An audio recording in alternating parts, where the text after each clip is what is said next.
Two things right off the bat. Number one, this is not a black and white photo. This really is the colors as this scene appeared when I shot this photo. And two, this is not the moon. This is actually the sun on a really foggy morning in middle October in Oklahoma.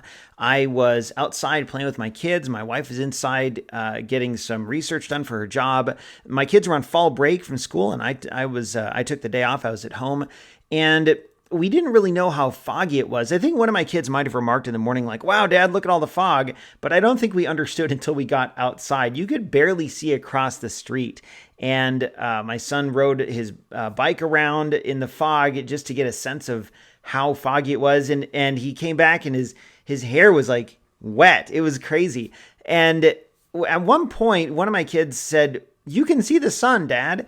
And I thought, well, yeah, I mean, it's daytime. I think it was like 9 in the morning when I shot this. And I thought, well, yeah, of course you can see the sun. No, wait, this is more like 8:30 in the morning, I think.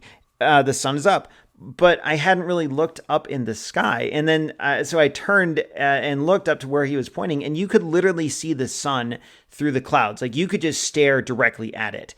And it's not like on a cloudy day where you know the sun is up there, but it's obscured by the clouds so much that you can't really, you see a bright patch, but you can't look at the circle that is the sun. Here, you could literally just look at the sun. And I thought that this is like the coolest thing I've seen in a while. So I ran inside, grabbed my camera, my D500 with a 70-200 f2.8.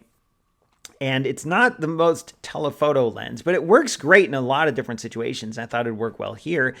And it did. Focusing was a little interesting.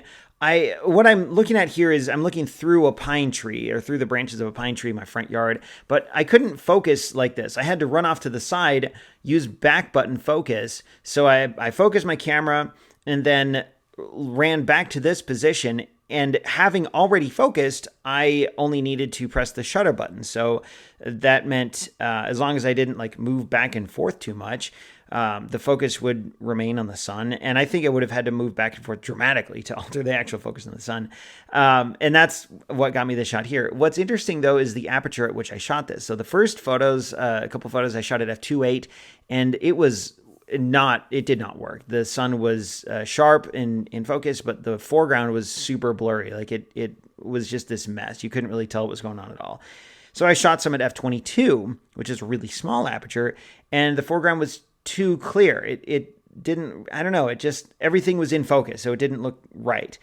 Here I shot at f11, or the photo you see here I shot at f11, and it seemed to be that sweet spot right in the middle of enough foreground blur to give you a sense of depth, but also help you understand what is actually in the foreground. Clearly, it's some needles from a pine tree. Mostly, I just like the colors. The fact that the whole world is almost black and white as we were out there playing in the front yard, like that sense is kind of captured here. I didn't adjust the color on this at all. It's literally what it looked like. And I don't have that sense very often. Even if this is a nighttime shot of the moon, like, I don't know, there was just something kind of singular about the atmosphere around us as we were taking this photo. And then 5 minutes later, it's all gone, which is one of the interesting things that happens when it's a foggy morning. So if you're ever in a foggy morning, you think it's a good time for a shot, don't wait. Get out your camera and take that shot because it's going to change really fast.